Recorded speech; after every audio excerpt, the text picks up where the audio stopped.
అరే రాహుల్, నీ మనసును బాధ పెట్టాలని కానీ లేదా నీ మాటను వ్యతిరేకించాలని కానీ నా ఉద్దేశం కాదు. మీరు ఆవేశపడినట్టే నేను ఆవేశపడలేను. అందుకే నా కుటుంబం కోసం నేను ఆలోచిస్తున్నాను. అందరూ బాగుండాలనే నేను ఆలోచిస్తున్నాను. అరే రాహుల్, నువ్వు కూడా అర్థం చేసుకోవడానికి ప్రయత్నించరా.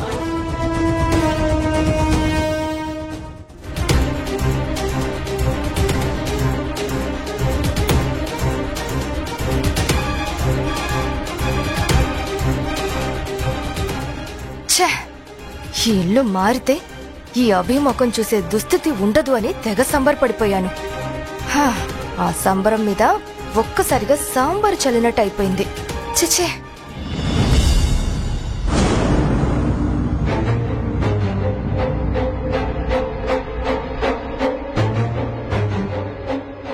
రాహుల్ బాబు, కాఫీ తీసుకోండి. కాఫీలతో మనసు కరిగించేద్దాం, టీ టిఫిన్లతో మనిషిని మార్చేద్దాం అనే ప్లాన్స్ ఏమైనా ఉంటే అవి ఇక్కడే వదిలేసుకో అభి.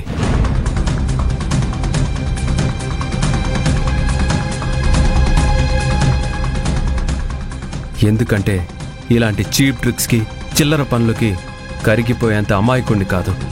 అమాయకులు కారుగా. అలాంటప్పుడు దేని మీద అలగాలో మీకు తెలీదా? అంటే అలగాల్సింది, ఆగ్రహం చూపించాల్సింది నా మీద, కాఫీ మీద కాదు. తెలివిగా మాట్లాడుతున్నానని అనుకుంటున్నావా? మిమ్మల్నే కాస్త తెలివి ప్రదర్శించమని అంటున్నాను.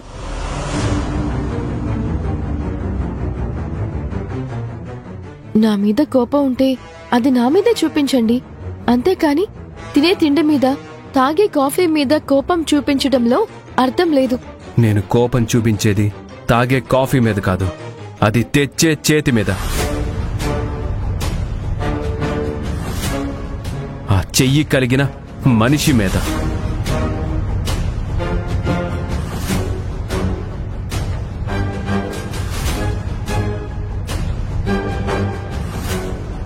నువ్వు నాకు ఎదురు పడుతుంటేనే నాకు అసహ్యంగా ఉంది. అది నీకెందుకు అర్థం కావడం లేదు?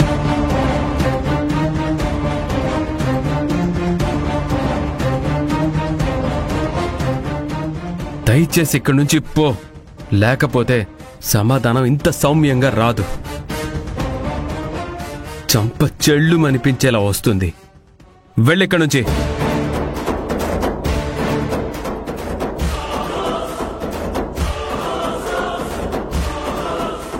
వెళ్ళు.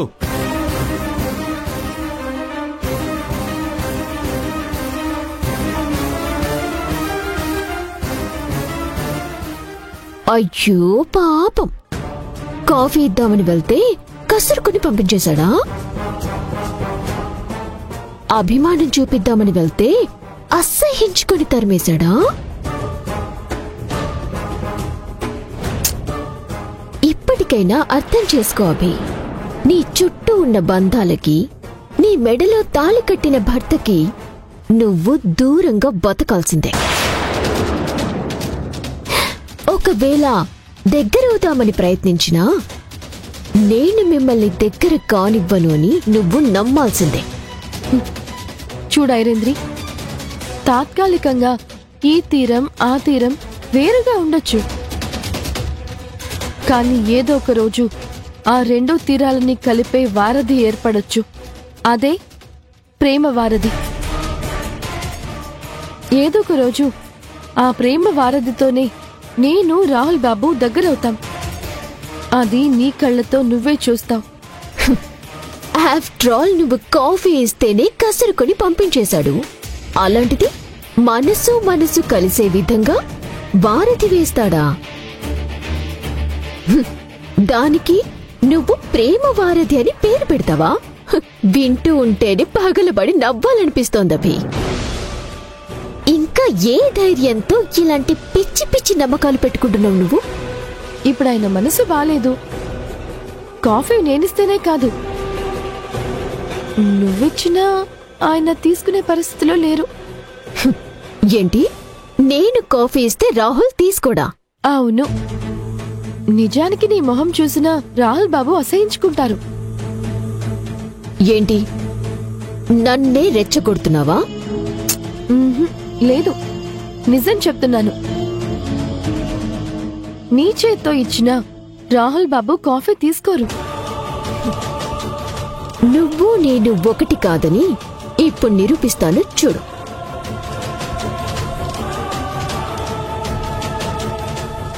రాహుల్, కాఫీ తాగు. అభి ఇచ్చింది నేను తీసుకోలేదని నీ చేత పంపించిందా? చెప్పాను ఐరేంద్రి, మీ తమ్ముడికి మీరంటే ఎంత చిరాకు, ఎలాంటి శత్రుత్వం ఉందో.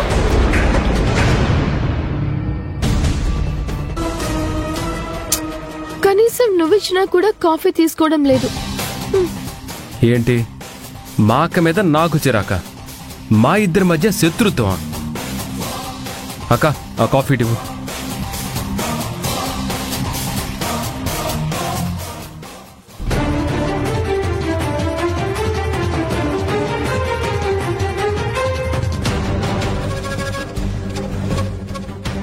ఈ ఇంట్లో నాకు నచ్చని మనిషివి నువ్వు ఒక్కదానివే. నిన్ను చూసినట్టే అందరినీ చూస్తానని అనుకోకు. వెళ్ళిక్కడి నుంచి. అక్క తమ్ముళ్ళ బంధం చాలా గొప్పదే.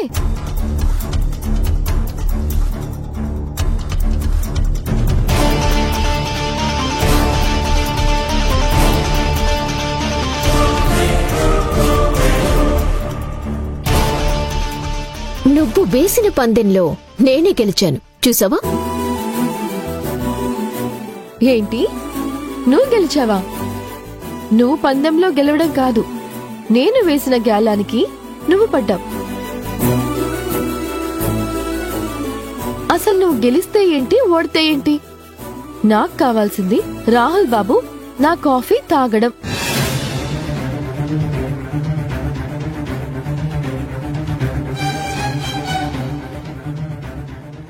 దానికోసం నిన్ను రెచ్చగొట్టాను, రాహుల్ బాబు చేత కాఫీ తాగించాను. నాకది చాలు. బాయ్.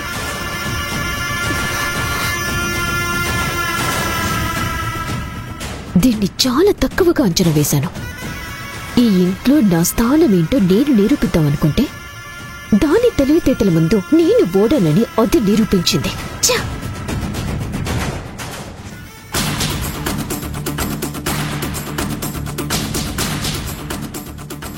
ఏమండి, ఏంటి? అమూల్య స్కూల్కి వెళ్ళనని మారం చేస్తుంది. ఇప్పుడు దానికి నేనేం చేయను? స్కూల్లో కొనుక్కోడానికి ఎంతో కొంత డబ్బులిస్తేనే స్కూల్కి వెళ్తానని మారం చేస్తుంది. నా ఫోన్ రీఛార్జ్ చేసుకోవడానికే నా దగ్గర డబ్బులు లేవు. ఇప్పుడు దాని చాక్లెట్స్ కోసం నేను డబ్బులు ఎక్కడి నుంచి తీసుకురావాలి? దీపంలో పోయడానికి నూనె లేదు కానీ దేశమంతా సరఫరా చేసే ఆయిల్ ఫ్యాక్టరీకి ఓనర్ అవుతాను అన్నట్టు కూతురు చాక్లెట్స్ కి డబ్బులు ఇవ్వలేకపోతున్నారు కానీ ఇక కుటుంబాన్ని ఏం ఉద్ధరిస్తారు? లలిత,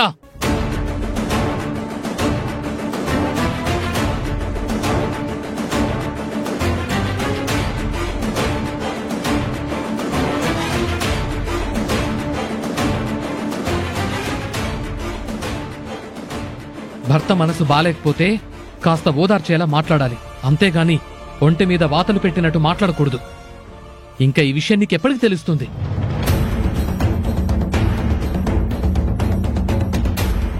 అమ్మా, ఏమైంది? అందరూ సైలెంట్గా ఉన్నారు. ఏం లేదు లేరా.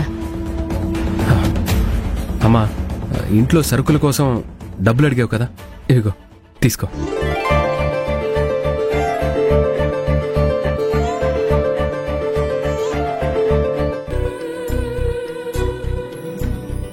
లలిత, ఈ డబ్బులతో అమూల్యాన్ని చాక్లెట్లు కొనుక్కోమను. దీనికోసమే కదా ఈ రాత్రంతవంతా.